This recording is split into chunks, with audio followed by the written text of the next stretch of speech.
If you've recently been prescribed amlodipine, or you've been taking it for years and you've never really had it properly explained to you, then this video is for you.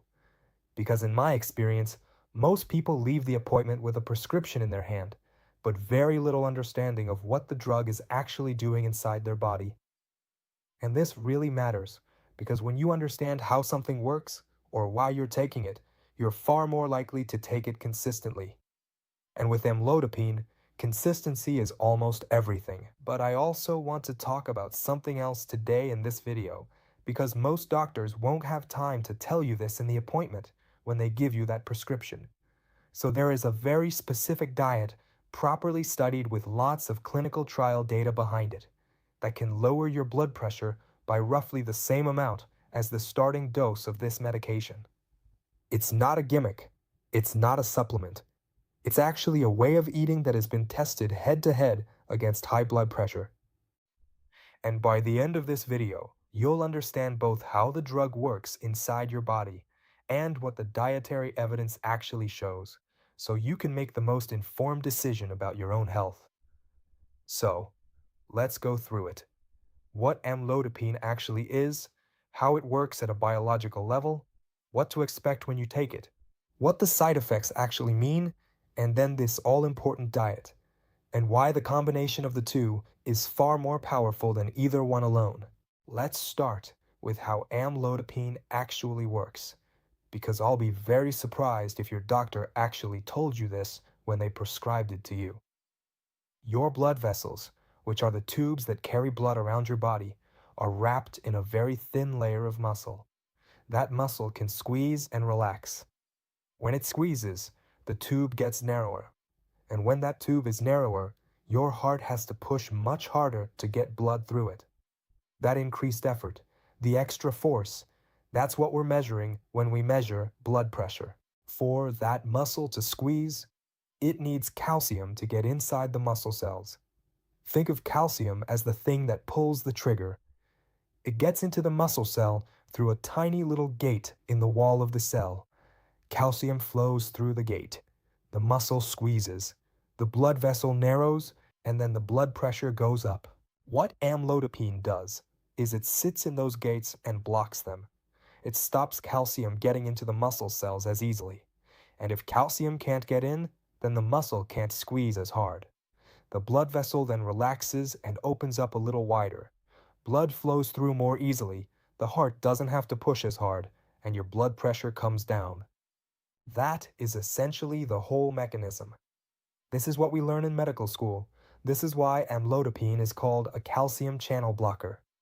It basically partially blocks those gates, so your blood vessel walls stay more relaxed.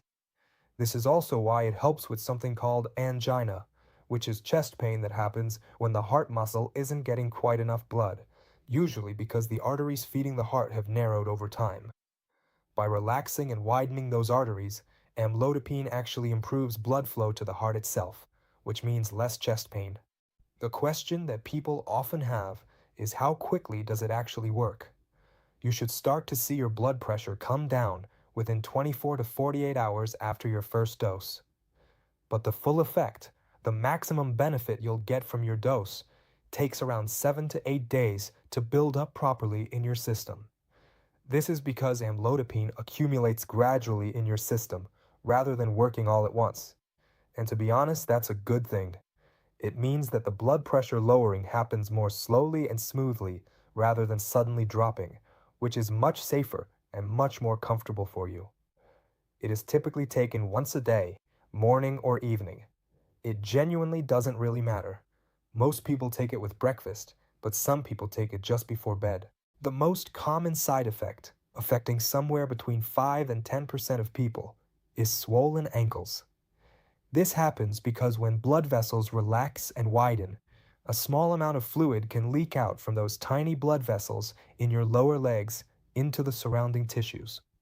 It tends to be worse at the end of the day, particularly if you've been standing or walking around a lot. For most people, it's mild, more annoying than serious. Putting your feet up in the evening helps a lot.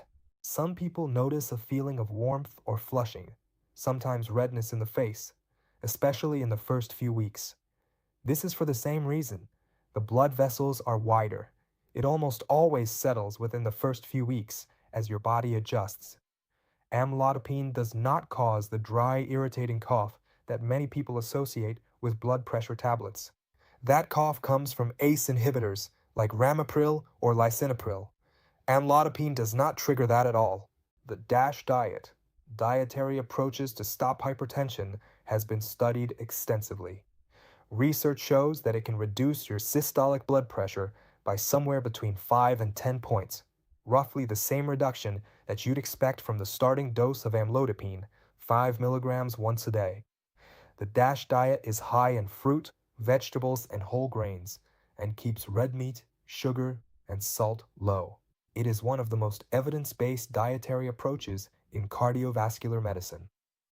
Grapefruit contains natural compounds that interfere with the way your body breaks down amlodipine, which can push the level of the drug in your blood higher than it should be. If you eat grapefruit regularly or drink grapefruit juice, mention this to your doctor or pharmacist. Amlodipine works by blocking the tiny gates that let calcium into the muscle cells that surround your blood vessels. Less calcium means the muscle relaxes, the vessel opens up, and the pressure inside reduces. It builds up gradually over about a week. It's taken once a day, and the vast majority of people tolerate it very well.